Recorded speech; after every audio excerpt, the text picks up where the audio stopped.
ఎలా అసలు ఎలా అంటే 22,000 కోట్ల వ్యయంతో నిర్మితమవుతున్న ఈ ప్రాజెక్ట్ జగనన్న హయాంలో ప్రవేశపెడితే అది మీది అని మీరు అలా అబద్ధాలు ఎలా చెప్పుకోగలరండి? ఇది ఎంతవరకు సమంజసం అసలు? అంటే ఈ ప్రాజెక్టు అలాగే ఏపీ జెన్కో అండ్ ఎన్హెచ్పిసి వాళ్ళు 50-50 షేర్తో స్టార్ట్ చేసేటువంటి 950 మెగావాట్స్ హైడ్రా పవర్ ప్రాజెక్టు ఇవన్నీ కూడా జగనన్న హయాంలో అనంతపురం జిల్లాకి వచ్చినటువంటి ప్రాజెక్ట్స్. అవి మీరు తెచ్చినట్టు మీరు ఈ రోజున అబద్ధాలు ప్రచారాలు చేసుకుంటున్నారు. ఆయన ప్రజలకు ఇచ్చిన మాటను ఆయన నిలబెట్టుకున్నారు. నేను మొదటి ఏడాది కాలం మీ టర్మ్ పీరియడ్ గురించే మాట్లాడుతున్నా. మళ్ళీ మీరు మొత్తం 5 ఏళ్ళు చేసింది ఇప్పుడు చెప్తారండి అనద్దు. మొదటి ఏడాది చేసాము, మొత్తము చేసాం మేము. మీరు మొదటి ఏడాదే గాలికి వదిలేశారు. ఇక తర్వాత పరిస్థితి ఏంటి? ప్రజలకు కూడా అర్థమైంది. ఎలాగో నెక్స్ట్ వీళ్ళు రారు, ఈ 4 ఏళ్ళు ఎలా భరించాలరా బాబు వీళ్ళని అని మాట్లాడుకుంటున్నారు. ఇది నా చెవులతో నేను విన్న మాట ఇక్కడ అనంతపురం జిల్లాలో. మీకు తెలుసు ఎలాగో 4 ఏళ్లలో దిగిపోతారు అని. కనీసం ఈ దిగే ముందైనా ఎంతో కొంత ఈ అనంతపురం జిల్లాకి చేయండి. అది విద్యార్థులకు కానీ, రైతులకు కానీ, ఇక్కడికి వచ్చేటువంటి ప్రాజెక్ట్స్కి కానీ, హాస్పిటల్స్ కానీ, ఏదైనా కనీస అవసరాలు అవి. ఏం చేస్తున్నారా అంటే అక్రమ అరెస్టులు, ఎవరు ఎక్కడ దొరుకుతారా, ఎవరిని ఎక్కడ లోపలేసేద్దామా, ఇవి మీరు చేస్తున్నది. నిన్నటికి నిన్న ఐఏఎస్ అధికారి ధనంజయ రెడ్డి గారిది కానీ, అలాగే ప్రభుత్వ అధికారి కృష్ణమోహన్ రెడ్డి గారి అరెస్టులు కూడా మీ రెడ్ బుక్ రాజ్యాంగంలో భాగమే కాదంటారా? కూటమి నేతలు, కూటమి వృద్ధులు, పెద్దలు చెప్పండి, ఇది అక్రమ అరెస్టులు కాదా? రాజకీయ ప్రేరేపిత అరెస్టులు కాదా?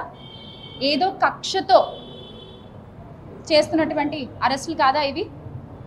అసలు ఉన్నది లేనట్లుగా, లేనిది ఉన్నట్లుగా చూపించడంలో ఆ రావణాసురికి, నరకాసురికి అసలు తీసిపోయే ఎవ్వరు లేరు. మీ తర్వాత ఎవరన్నా ఎంత బాగా సృష్టించగలరంటే లేనివి ఉన్నట్లు, ఉన్నవి లేనట్లు.